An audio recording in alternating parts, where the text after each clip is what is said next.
एक ऐसा संगठन जो कि लगभग 100 साल पुराना, समता सैनिक दल, जो कि हमेशा से लोगों की लड़ाइयों को लड़ता आ रहा है, लोगों की बात को उठाता आ रहा है, पर आज भी कहीं ना कहीं ज़मीन पे वो कमज़ोर दिखता है या ज़मीन पे अपनी बात को नहीं पहुंचा पाता। आज हम लोग मौजूद हैं समता सैनिक दल के प्रदेश कार्यालय पे और वहाँ मौजूद है उनके कमांडो और उनके प्रदेश अध्यक्ष जी। हम जानेंगे कि क्या बातें हैं और कुछ उनसे वो तीखे सवाल भी करेंगे, उनके सीधे जवाब भी लेंगे।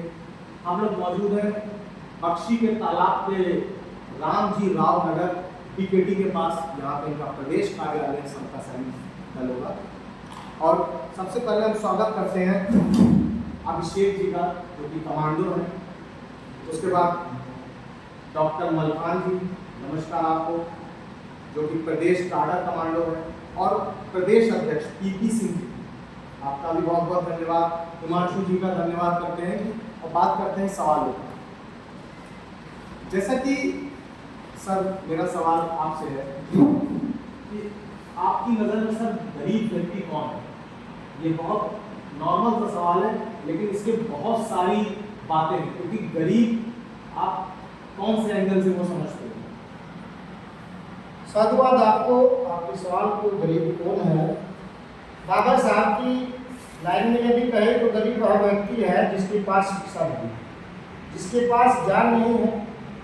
जिसके पास शिक्षा है वो दुनिया का सबसे बड़ा विद्वान होता है और वो गरीबी को दूर करता है और अन्य गरीब लोगों की भी गरीबी को दूर कर देता है। तो मेरी नज़र में तो गरीब वही है जो अज्ञान है, जिसके पास शिक्षा नहीं है, जो जागरूक नहीं है। तो आपकी जो लड़ाई है वो गरीबों के लिए रहती है कि जैसा कि जमीन पे या लोगों से या जो चीज़ कभी कभी दिखती है कि आप एक रूढ़िवादी संगठन के रूप में हो कि स्पेसिफिक एक ही आदमी के लिए?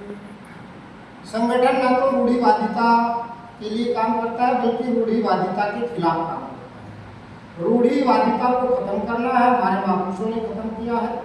और संगठन जब बनता है तो एक विशेष व्यक्ति के लिए नहीं होता, सर्व समाज के लिए होता है। बाबा साहब डॉक्टर भीमराव अम्बेडकर जी द्वारा 24 सितंबर 1924 को स्थापित एवं भारत के महामहिम राष्ट्रपति जी द्वारा उत्कृष्ट समाज सेवा से सम्मानित समता सैनिक दल सर्व समाज के लिए कार्य करता है। उन सभी साथियों के लिए, उन सभी पुरुषों महिलाओं के लिए, उन तमाम युवाओं के लिए जो अपने हक अधिकारों से वंचित किए जाते हैं, जिनके हक अधिकारों को छीना जाता है, समता सैनिक दल उनके हक अधिकार दिलाने का काम और विशेषकर महिलाओं की सुरक्षा करने का काम करता है। जो बाबा साहब doctor B are Ambedkar ji ने हिंदू कोड बिल के माध्यम से हजारों सालों की गुलामी से मुक्त किया महिलाओं को, उन महिलाओं की सुरक्षा करने का जिम्मेवारी भी बाबा साहब doctor B are Ambedkar ji समता सैनिक दल के माध्यम से हम लोगों को दे सिखाया। तो जैसे कि आपने बताया कि जो लोग शिक्षित नहीं हैं या जो वंचित हैं, तो वंचित तो हर तरफ है जी भाई। अगर आप खुले तौर पे वो सुनना चाह रहे हैं तो बता दूं, वंचित तो जनरल में भी है, वंचित तो बैकवर्ड में भी है, वंचित तो SC ST में भी है।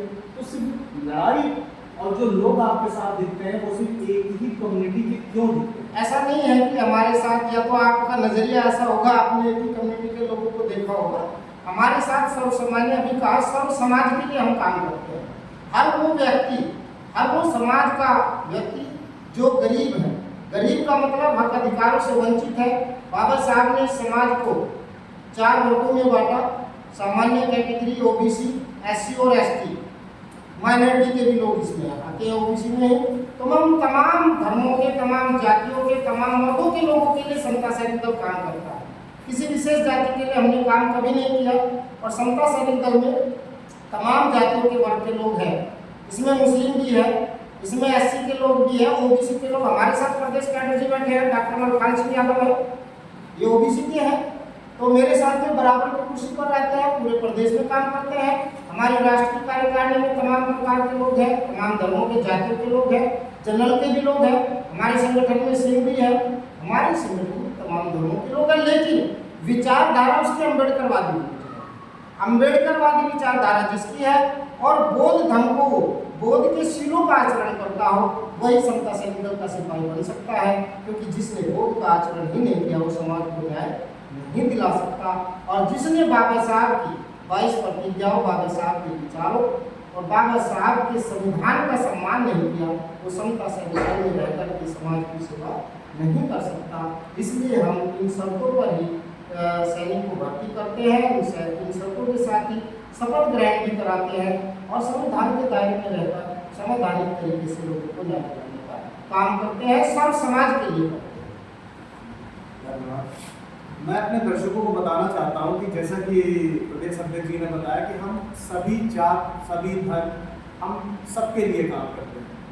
तो बहुत अच्छी बात है कि इस संगठन में ये बहुत मूलभूत आधार होता है कि एक संगठन एक व्यक्ति या एक कम्युनिटी के लिए ना होकर सभी के लिए हो, क्योंकि पूरे भारतवर्ष में कई जात, कई प्रांत और कई विचारधाराओं के लोग रहते हैं, लेकिन हम लोगों के लिए वो काम करते हैं। अब हम दूसरा सवाल वो करते हैं। मेरा दूसरा सवाल डॉक्टर साहब आपसे कि आप एक राजनीतिक दल हैं, क्योंकि अक्सर देखा जाता है कि संगठन से राजनेता पैदा होते हैं। आप जितने भी छोटे छोटे वो संगठन है, या उदाहरण के तौर पर मान लेते हैं कि कोई समाज सेवी व्यापार मंडल ही ले लीजिए, कोई प्राइमरी स्कूल होती है, तो इसमें से राजनेता होते हैं, वो राजनीति में जाते हैं। और जैसी, क्योंकि देखिए एक संगठन में मूलभूत सेवा की भावना होनी चाहिए, सत्ता की भावना नहीं। तो क्या आप प्राइमरी स्कूल में सत्ता की भावना है? हमारा ये जो संगठन है, एक्चुअली शुरुआती तौर पर डॉक्टर साहब ने अम्बेडकर जी ने इनिशिएट किया था, तैयार किया था। उस समय की जो प्रतिज्ञा थी, समाज में जो पीड़ित क्लास है, महिला है, अल्पसंख्यक है, दलित है, पिछड़ा है, इनको सामाजिक बराबरी का दर्जा नहीं मिल पा रहा है। वो प्रिविलेज क्लास के लोग समाज के अधिकारों को इनसे इन लोगों को वंचित किए हुए हैं। तो डॉक्टर साहब ने वहाँ महाड़ तालाब का जो मसला था, जिसका पानी जानवर तक पीता था, लेकिन वहाँ के दलितों को पानी पीने छूने का नहीं था। तो सामाजिक न्याय ये नहीं कहता कि पानी को तो सरकार में, तो जहाँ वायलेंस, इसे कहते हैं वायलेंस, जहाँ सामाजिक नियम का अपहरण हो रहा था, अवहेलना हो रही थी, उस सामाजिक नियम को पाने के लिए, अधिकार दिलाने के लिए उस वर्ग का एक संगठन बनाया गया। और वो भी उनको प्रेरणा मिली थी। उसके पहले जो वहाँ संघर्ष हुआ था 100 साल पहले, 1900, हाँ, उससे प्रेरणा मिली थी कि अगर हम खुद का अपना मिलेशिया ऑर्गेनाइजेशन बनाए। मिलेशिया ऑर्गेनाइजेशन आप जानते हो, नेपाल में भी रेवोल्यूशन हुआ, तो उन्होंने कहा कि भाई हम धीरे विचारधारा करते हैं, लेकिन अगर हमारे पास मिलेशिया ऑर्गेनाइजेशन नहीं होगा, पब्लिक के लोग स्वयं मिलिट्री बनकर के इस संघर्ष को नहीं आगे ले जा पाएंगे, तो विचारधारा कहीं कुछ नहीं कर पाए। आज देखिए कानून रखे हुए हैं, सरेआम सत्या हो रही है, CBI ऑर्डर कर रहा है, सबके सब लोगों को निकाल दिया कि ये लोग जो है उन्होंने चोरी करके आराम आराम बॉन्ड खरीदे, वही सब लोगों को धंधा मिला और कुछ सजा नहीं बता पा रहे हैं। तो हमें उसके लिए मिलेशिया बन के आना पड़ेगा, हमें संघर्ष के लिए सैनिक बताओ। इसी में मैं एक छोटा सा सवाल आपसे बीच में करना चाहता हूँ। तो आप गांधी जी की विचारधारा को मानते हैं कि नहीं? अहिंसा पर अहिंसा पर अभी एक सवाल जो आपने कहा अहिंसा पर हो जाना, ये गांधी जी का सिद्धांत नहीं था, आप भूल जाइए। ये जैनियों तो ये गांधी जी बहुत बात के, ये सिद्धांत जैनियों का। हम अहिंसावादी नहीं है, हम प्रतिहिंसावादी हैं। हम जहाँ वायलेंस हो रही है, अहिंसावादी का कहते हैं कि हम हिंसा नहीं करेंगे, ये है अहिंसावाद, जैनियों का है। गौतम बुद्ध अहिंसावादी नहीं है। गौतम बुद्ध कहते हैं कि अगर हम हिंसा को काउंटर करेंगे, उसका जवाब देंगे, हिंसा होने नहीं देंगे। आप समझ रहे, प्रतिहिंसा, इसको कहते हैं काउंटर वायलेंस। हम नॉन वायलेंस की समर्थन नहीं है, हम काउंटर वायलेंस। इसलिए अम्बेडकर जी ने कहा है अब तो जीतो। एक बार मुझसे सवाल किया आनंद जी ने कि साहब बताइए, आप अहिंसा की बात कर रहे हैं, तो क्या हमारे सामने एक भूखा शेर आ जाएगा तो क्या हम अपने शरीर को समर्पित कर देंगे? तो बुद्ध जी ने कहा था अब तो जीतो, हमें वायलेंस को काउंटर करना है। ये वायलेंस वाला जो आ गया शेर, हमें काउंटर करना है। काउंटर करने के लिए कुछ भी करना पड़े। ये नहीं है कि अब एक गाल में थापड़ मारे दूसरा, ये तो गांधी जी का सिद्धांत है, ये जैनियों का सिद्धांत है, ट्रांसपाय का सिद्धांत है।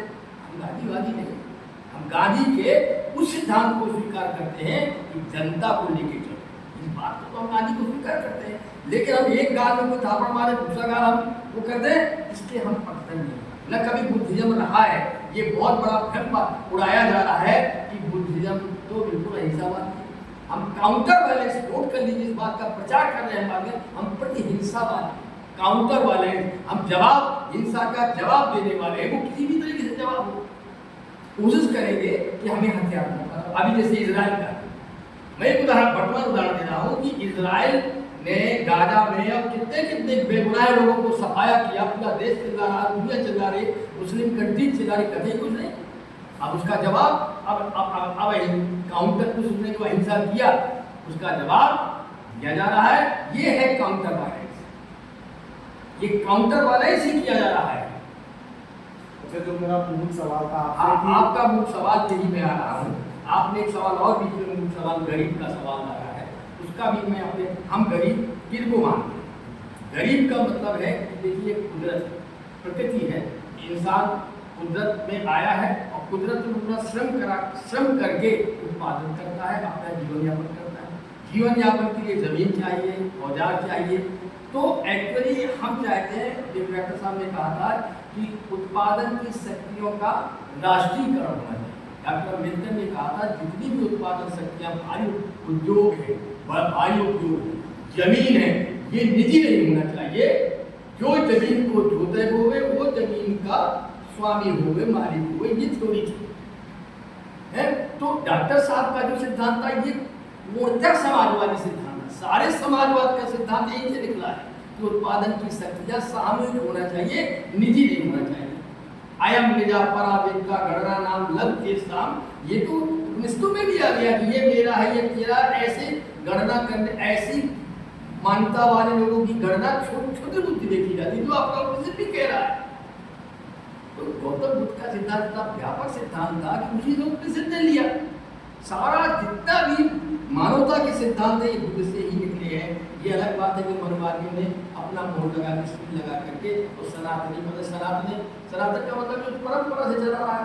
सिंधु घाटी की सभ्यता में पहला बुद्ध पैदा हुआ दीपांकर, और ये 28वें बुद्ध थे हमारे तथागत बुद्ध। लगातार परंपरा चली आ रही है।